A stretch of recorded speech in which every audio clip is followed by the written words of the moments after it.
varying wind patterns, sea levels being higher than what you're used to. And I'm less than 40. I can see differences from when I was a child. Not mitigating CO2 emissions and destroying our biodiversity, we are killing our planet. Ultimately, the emergency climate comes down to a single number: the concentration of carbon in our atmosphere. The measure that greatly determines global temperature. Putting a hard number on the economic impacts of climate change is difficult. It's difficult to say that Hurricane Harvey, which caused $125 billion in damages, would not have happened or have been less severe without the effects of climate change in play. It's difficult to say that the 2018 wildfires in California, which caused nearly $150 billion worth of damage, were caused by climate change. It's difficult to say that climate change caused the severe cold snap of 2021, which left millions of Texans without power, and cost the state's economy upward of $130 billion.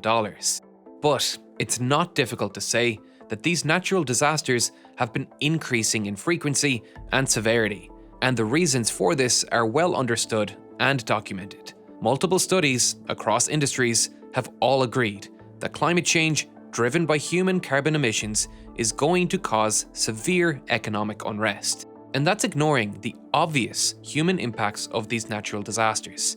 These extreme weather events affect the most vulnerable people in our societies most. We need to address this problem now, but finding ways to accelerate our shift from fossil fuels has been difficult. We depend on fossil fuels to drive our economy, so not using them to save our economies is a catch-22. These intangible economic impacts are unmotivating to most industries. We need an immediate way to encourage the shift by imposing tangible economic pressure. This is where carbon taxes come in, taxes that are levied directly on the source of carbon emissions. But this economic policy comes with its controversies and problems. Take a simple carbon tax that is placed directly on fuels according to their carbon emissions. The idea here is to disincentivize the use of carbon-intensive fuels. But how would that actually play out? At an individual human level, the obvious answer is that fuel prices will go up and make it more expensive for normal people to get to their jobs and heat their homes. Individuals that can afford new electric vehicles will buy new electric vehicles. But the reality is, the vast majority of people can't afford to make that switch, and electric car manufacturing isn't producing enough vehicles to allow that immediate change to happen. The people who struggle most financially will be pushed even further into poverty. On a larger scale, the economic impacts are harder to predict. Electricity prices would of course also be affected. Our grids rely on fossil fuel for power, and an increase in fuel cost would be passed on to consumers. But increased electricity and fuel prices impact every single industry on the planet. A sudden increase in overhead costs for businesses would likely cause a dip in countries' GDPs as industries adapt.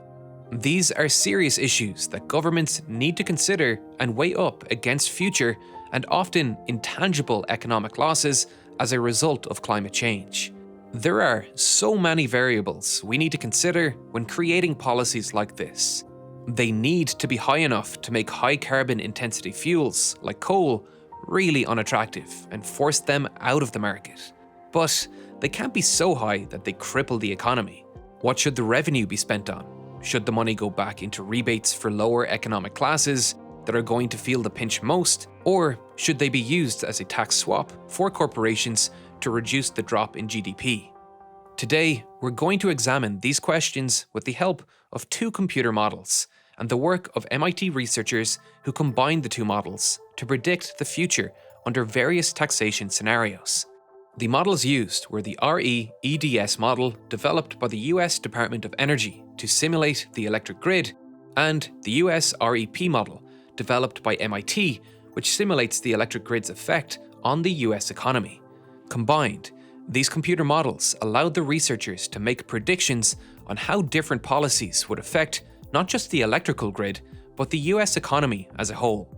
And the results are pretty fascinating. 2 starting scenarios were tested.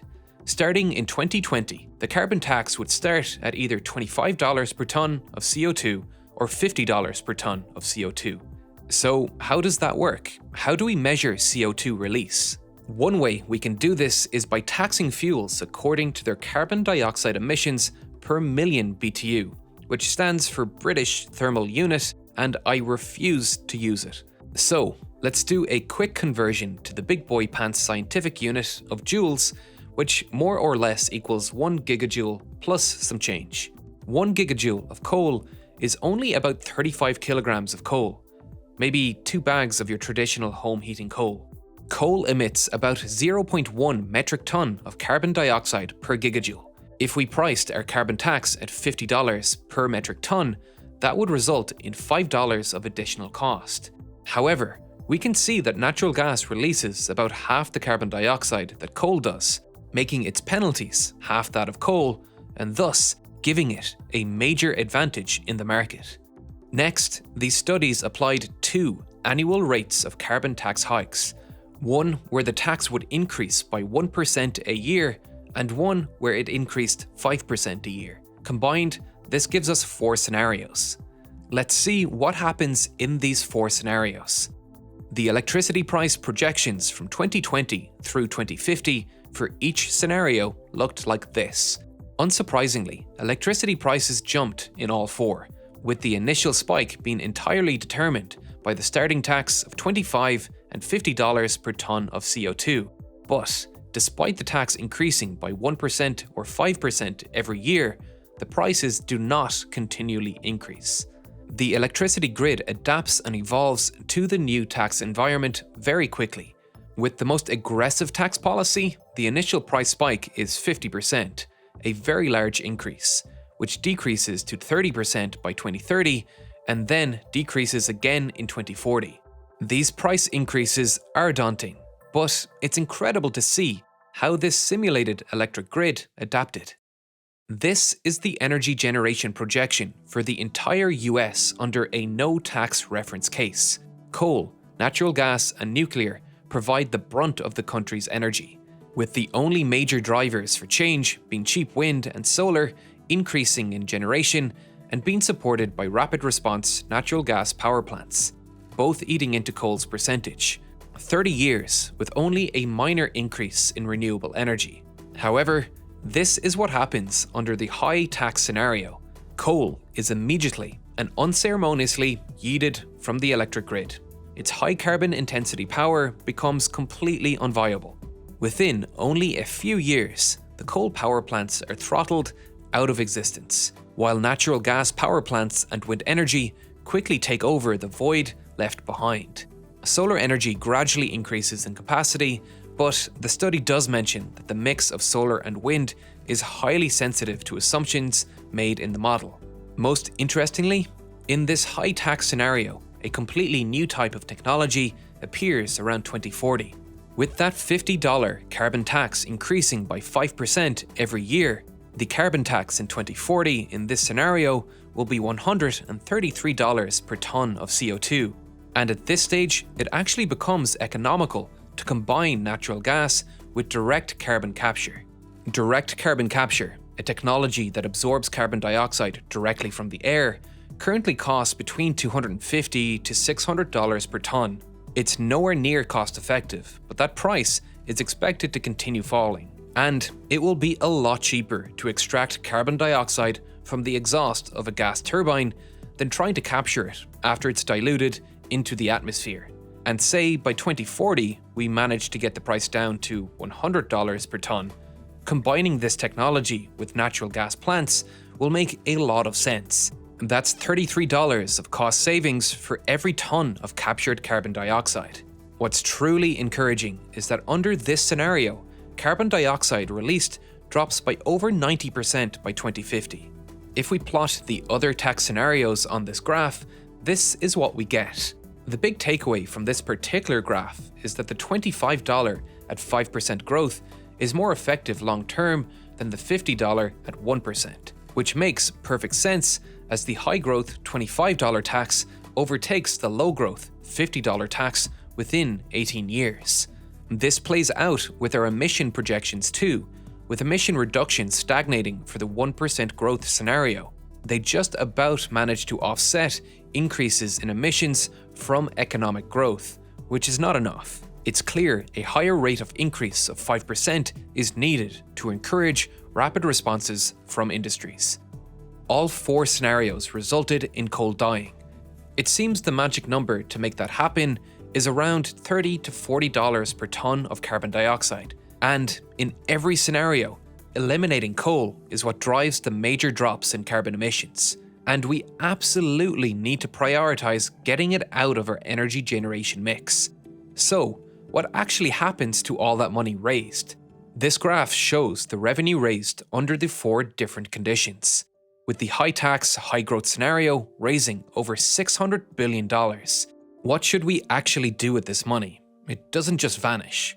This study examined 3 primary ways to recycle the money raised to offset the negative effects of the tax: lump sum rebates to households affected by the carbon tax, labour income tax reductions, and capital income tax reductions, along with 5 hybrids of these 3 potential tax pathways.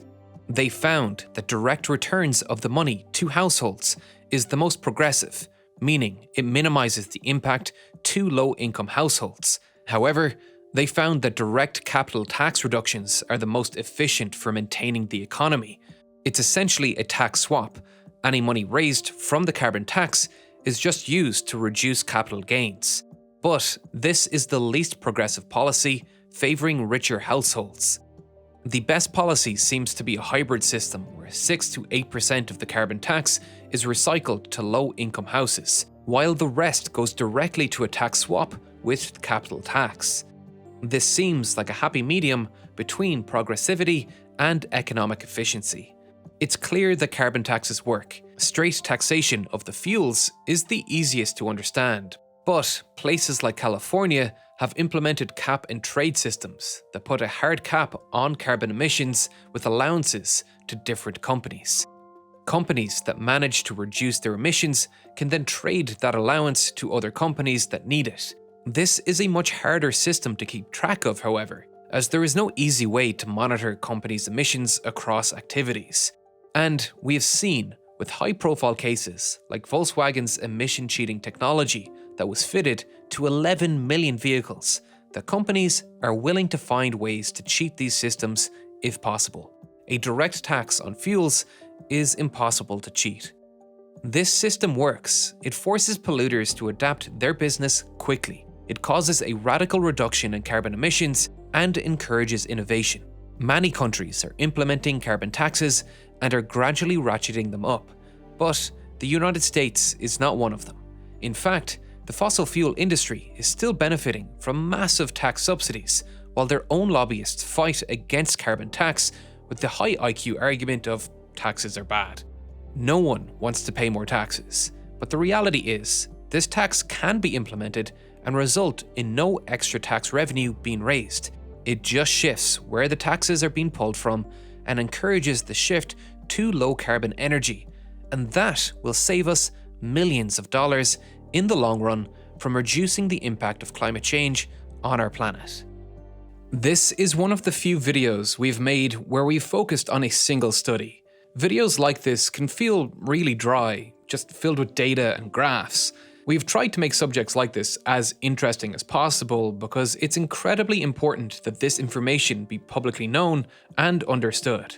Part of making it interesting is by making it visually stimulating, but there is only so much you can do with a graph in 2D motion graphics before it starts to feel like a high-budget PowerPoint presentation. Investing in our 3D animation capabilities was our biggest goal for 2021, and I think it's paid off, allowing us to create our little virtual real engineering office in Blender, where we can place models of the machines we talk about and leave Easter eggs scattered around the room that the vast majority of you never notice. Most importantly, it allows us to make the raw data we talk about a little more visually interesting. Blender is a free software that anyone can use, but it can be a little bit daunting to learn a new program like this. Luckily, there are excellent classes on Skillshare for all your Blender needs. Whether you are looking for the skills you need to bring your engineering design concepts to life with beautiful realistic renders, or want to create colourful cartoonish animations, Skillshare has a class to teach you all you need to know. This is just one of many learning paths on Skillshare, from creative skills like photography and video editing to productivity skills like project management and habit formation. So, whether you are interested in making a career pivot or up-leveling your skills in your current role for 2022, Skillshare is a fantastic resource to help you learn new skills to support your passions. The first 1,000 people to use the link in the description or press the button on screen right now will get a 1-month free trial to join Skillshare's growing community of online learners.